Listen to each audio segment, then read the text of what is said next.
যে জিলহজ মাসের চাঁদ যে ব্যক্তি দেখবে সে যেন তার নখ এবং তার চুল এগুলো যেন আর না কাটে। চাঁদ দেখে ফেলেছেন, কুরবানি করা পর্যন্ত এখন চুল আর নখ যেন সে না কাটে।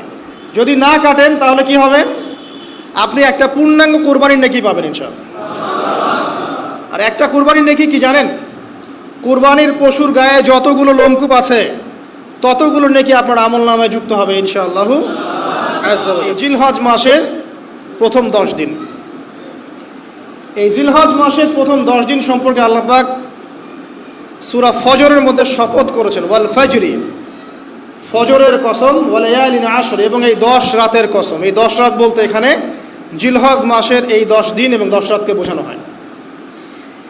এর ফজিলত সম্পর্কে নবী সাল্লাল্লাহু আলাইহি ওয়াসাল্লাম একটা হাদিসে বলছেন, সহিহ বুখারী হাদিস, ইবনে আব্বাস রাদিয়াল্লাহু আনহুমা থেকে বর্ণিত, নবী করিম সাল্লাল্লাহু আলাইহি ওয়াসাল্লাম বলেছেন যে মা মিন আইয়ামিন আমালু সালিহু ফীহিন্না আহাব্বু ইলাল্লাহ মিন হাযিহিল আইয়ামিল আশর।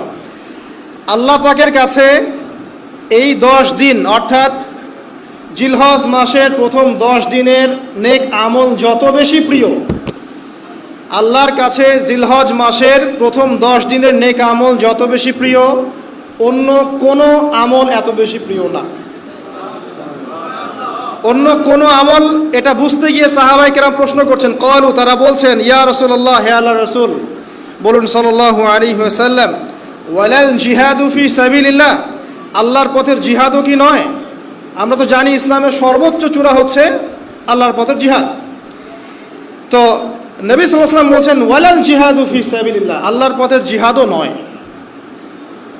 আল্লাহর পথের জিহাদও নয়, ইল্লা, তবে ওই ব্যক্তির কথা ভিন্ন, রাজুলুন খরাজা বিনাফসিহি ওয়া মালিহি ফালাম ইয়ারজি মিন যালিকা বিশাই, কোন একজন ব্যক্তি যে তার জান এবং তার মাল নিয়ে আল্লাহর পথে বেরিয়ে গেছে, তারপরে কোনো কিছু নিয়ে সে ফিরে আসতে পারে নাই, মানে সে শহীদ হয়ে গেছে, এই ব্যক্তির কথা ভিন্ন। কিন্তু অন্য যে কোনো দিনের আমলের চাইতে এই 10 দিনের নেক আমল আল্লাহর কাছে সবচেয়ে বেশি